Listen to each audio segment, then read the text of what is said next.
He is a member and performer with the Reduced Shakespeare Company. Please welcome Austin Tichenor. Yes, as Dee said, I was in China. I travel a lot. Literally, this 2-week holiday period is the only 2 weeks from last June until next May that I've actually been home. The longest stretch I've been home. So the fact that I'm here tonight is a bit of a Christmas miracle.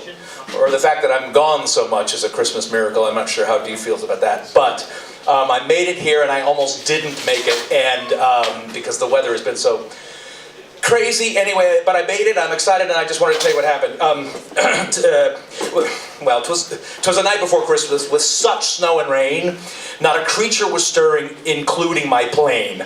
My carry-on was stowed in the overhead with care in hopes this last-minute flight would still get me there. But with all of the lightning and thunder and showers, we sat on that runway for hours and hours. What should have been only a 2-hour flight was becoming a journey that might take all night. It didn't start well. First, my Uber was late. Then the airport was mobbed, which wasn't so great. And they gave me a middle seat, which is really a drag, and charged $45 to check in my bag. And then at security, so much emotion. They unwrapped my presents, made me throw out my lotion. And then when it looked like I'd just about make it, the TSA groped me and laughed at me naked. I boarded last, but that wasn't the worst. I walked past the snobs who were sitting in first and sat through the safety spiel, which is always a bore. Is there anyone who hasn't fastened a seatbelt before? They charge for a blanket, charge for a pillow, charge for a headset, and a seat in the exit row. And just when it looked like things couldn't get more black, the jackass in front of me leaned all the way back.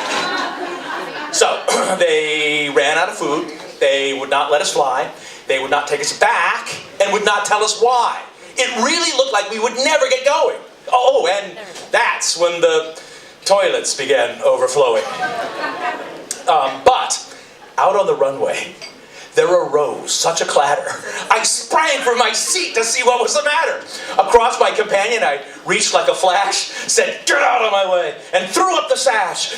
And what to my wondering eyes should appear but a crazed flight attendant holding peanuts and beer.